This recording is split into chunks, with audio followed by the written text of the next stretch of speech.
l'alignement des 3 sites religieux principaux de Lisieux formule et réalise dans la pierre le processus alchimique de transformation-transmutation qui pourrait aussi s'effectuer en chacun d'entre nous. C'est de ce processus dont parle et témoigne la philosophie hermétique. L'Église Saint-Jacques détermine le point de départ d'une quête ou d'un processus. Cette église gothique sans transept a été construite entre 1448 et 1540. Cet édifice évoque les prémices et le déclenchement de l'œuvre noire. Dans la légende, dans le mythe, Saint Jacques est identifié au tonnerre. Par la référence à Saint Jacques, on anticipe donc le déclenchement par le feu, qui vient du ciel, du processus de transformation. La figure de Saint Jacques est l'équivalent de la salamandre, dont on trouve un bel exemplaire à Saint-Germain-de-Livet, à proximité de Lisieux. Dans cette demeure philosophale insoupçonnée, se formule également la présence et les effets du Saint-Germe 1 de la vie. C'est aussi l'équivalent du I ou du P du chrisme, dont nous avons parlé dans le chapitre 1 de Philosophie du patrimoine. Le feu qui vient du ciel, du Père, est aussi celui de l'intelligence intuitive, qui ouvre le corps cognitif et donne accès aux potentialités de l'âme. L'imagerie de Saint Jacques peut renvoyer tout d'abord aux prémices du processus. Saint Jacques s'apprête ici à engager un long périple qui n'a pas encore vraiment commencé. La structure de cette église correspond à une base de départ, à un état initial. Le pétroglyphe correspondant à cet état premier a quelque chose d'une pierre levée, d'un phallus de pierre assez impressionnant, mais une portion non négligeable de l'édifice global est reléguée en arrière. La partie visible, la plus visible, est érigée en façade. L'autre partie s'étale plutôt dans l'ombre de la tour principale. En termes psychologiques, cela peut signifier que le corps minoré, le corps négligé de l'âme, n'existe et ne se manifeste éventuellement que dans l'ombre du corps cognitif, dans l'ombre de l'ego. Le corps de l'âme est alors subconscient. En l'état premier, l'être est donc scindé en 2 corps, l'ego et l'âme. L'ego qui s'impose se caractérise par sa rigidité et son agressivité. Il se caractérise également par sa noirceur. Cette forme première de l'être a malgré tout sa légitimité. Le corps de l'ego a même une certaine prestance. Et il ne faut pas oublier qu'il a été généré par le cœur, par le véritable centre en puissance de l'être. Il a été engendré par le souffle de l'âme. Ce germe véritable de l'être est lié et relié au centre de toute chose, à la source, au principe de toute chose placé symboliquement à l'Orient. Le problème, c'est que l'un des 2 corps a fini par minorer l'autre. C'est ce que figurent les 2 animaux représentés en façade. La prédominance de l'un engendre, on le voit bien, la fragilisation de l'autre. En cet état, l'être global constitué des 2 corps finira par ressentir de l'humiliation, celle subie par son âme. Il éprouvera un sentiment d'incomplétude, ceci malgré la suffisance affichée de son ego. La scission des 2 corps a pour conséquence l'aveuglement et la dureté de l'ego, qui peuvent d'ailleurs s'accroître du fait de l'incompréhension des causes de la souffrance ressentie. Elle a également comme effet, cette scission des 2 corps, l'activité compulsive et imprévisible de l'âme inconsciente. L'âme occultée agit de façon occulte. L'énergie qui n'est pas employée par l'ego limité est compactée dans l'inconscient. Cette énergie tend à se libérer et s'exprimer comme elle peut. Elle est évacuée notamment dans les passions, de façon centrifuge et compulsive. Elle s'exprime dans des appétits, des désirs, des appétits hélas en creux. l'âme qui brûle de désir reste affamée. L'énergie de l'âme se décharge par projection dans le vide. Ces appétits finissent donc par évider l'être de cette énergie dont on pourrait faire autre chose.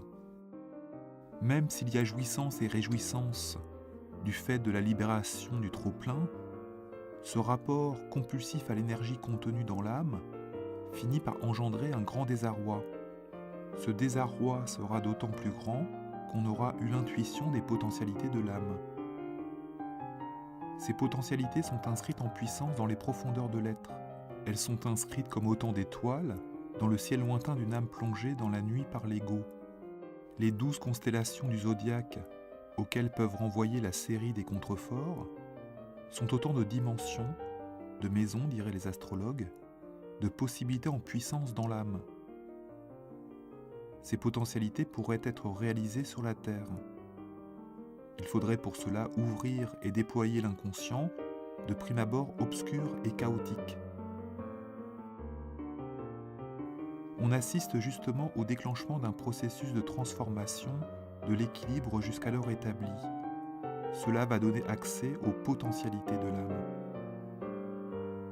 Le processus dont il s'agit n'est pas sans danger.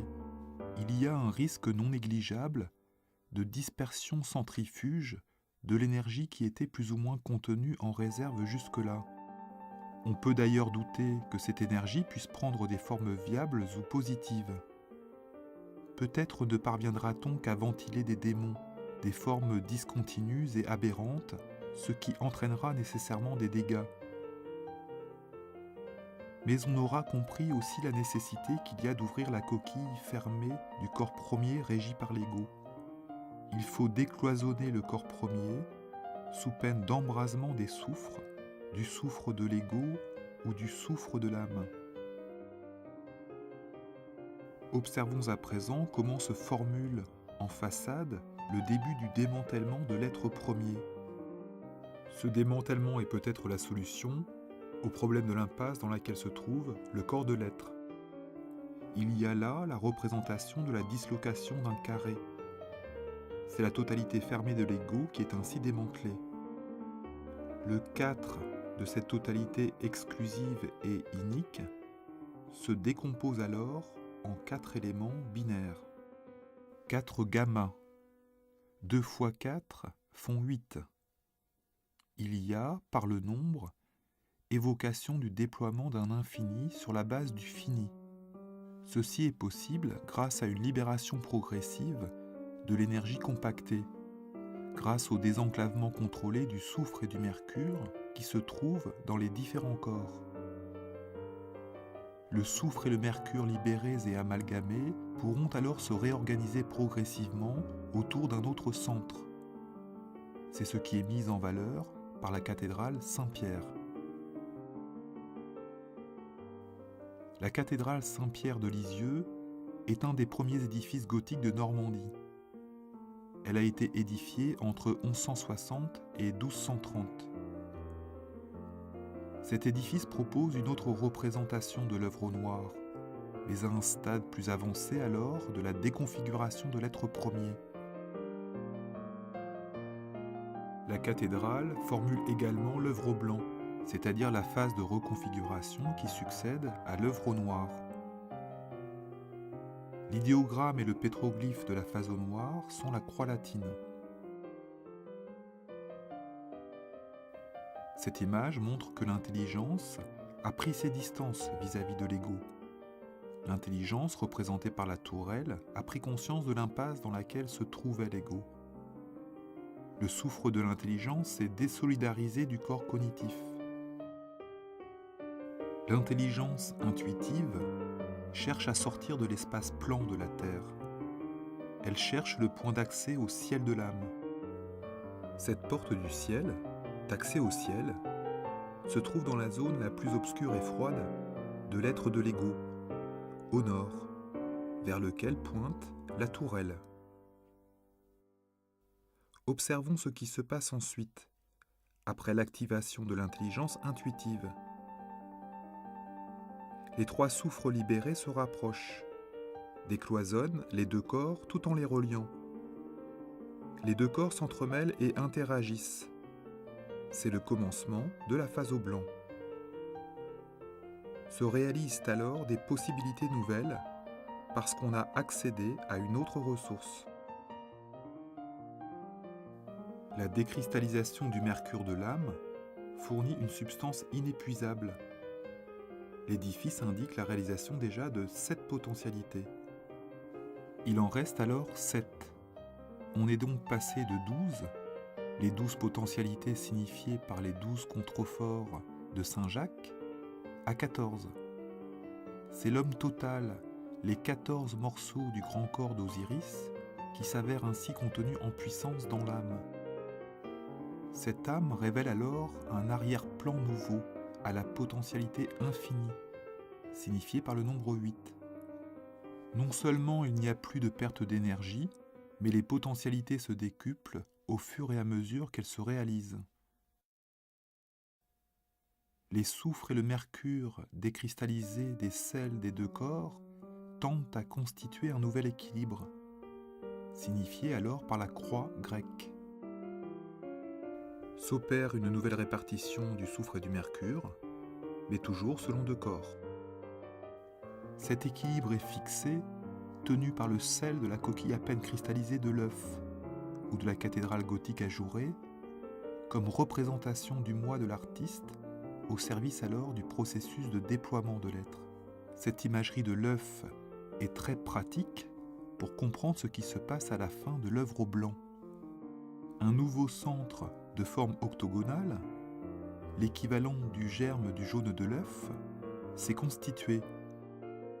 Le jaune s'est constitué en agglomérant ce que signifie le triangle, les 3 soufres. Cet agglomérat forme après fusion un noyau octogonal en mesure de transformer la grande quantité de blanc à disposition. On a toujours affaire à ce moment de l'opus à un être ordinaire, non transcendant, même s'il se passe quelque chose d'extraordinaire déjà dans l'âme qui décuple ses potentialités. Les capacités de cet être sont optimisées du fait qu'il est relié à la ressource de son âme.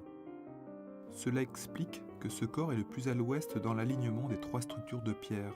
C'est la forme la plus accomplie qu'on puisse envisager sur le plan terrestre. Elle correspond à l'homme relié, à l'homme religieux, au sein duquel peut à présent se déployer autre chose. C'est sur cette pierre que je bâtirai mon église, affirme l'évangile de Matthieu. Jésus, reprenant la parole, dit « Tu es heureux, Simon, fils de Jonas, car ce ne sont pas la chair et le sang qui t'ont révélé cela, mais c'est mon Père, l'intelligence intuitive, qui est dans les cieux. Et moi, je te dis que tu es Pierre, et que sur cette pierre je bâtirai mon église, la pierre philosophale, et que les portes du séjour des morts ne prévaudront point contre elle. Je te donnerai les clés du royaume des cieux.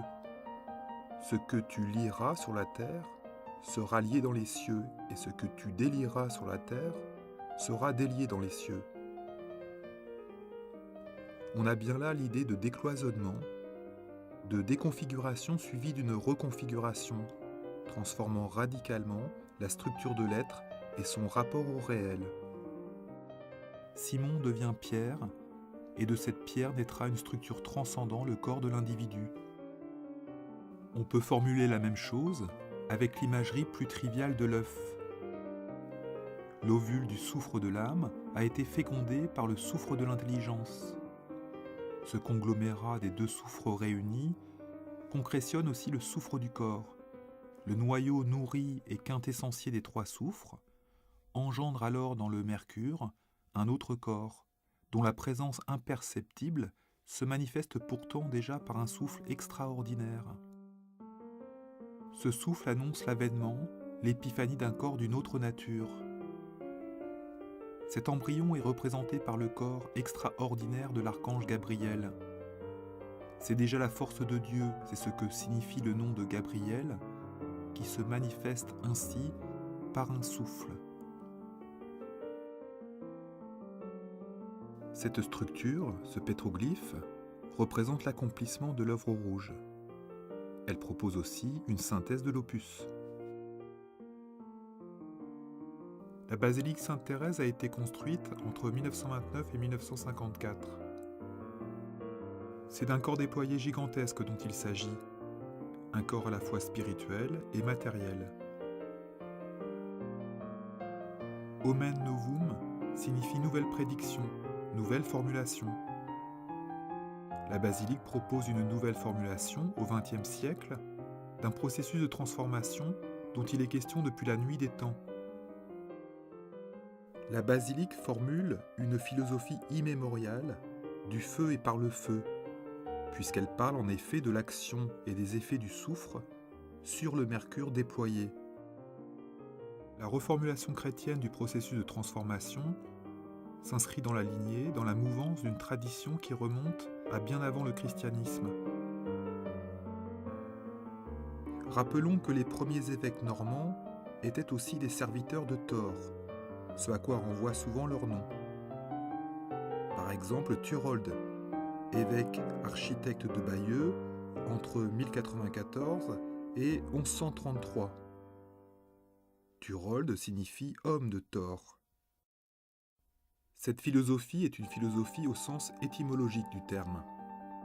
C'est un amour de la sagesse, une aspiration déterminée à comprendre et réaliser l'harmonie en soi et en dehors de soi. C'est de l'ordre d'une quête. C'est aussi une théophanie puisqu'il y a réalisation au moins artistique d'un corps transcendant. La basilique constitue une nouvelle réalisation artistique de la pierre philosophale. Cette pierre philosophale s'est incarnée dans le Christ des chrétiens, aussi bien que dans le Bouddha des bouddhistes. La pierre philosophale correspond à une structure physique et psychique, ouverte en grand sur l'univers et s'inscrivant dans son harmonie. Elle est représentée sous différentes formes, afin que nous comprenions mieux, grâce à l'imagination, la nature de ce à quoi nous pourrions aspirer. On la trouve sous forme de la structure monumentale d'une basilique, mais également sous la forme plus modeste d'une petite pierre astrale s'inscrivant dans le flux et l'harmonie cosmique, sous forme de rosace.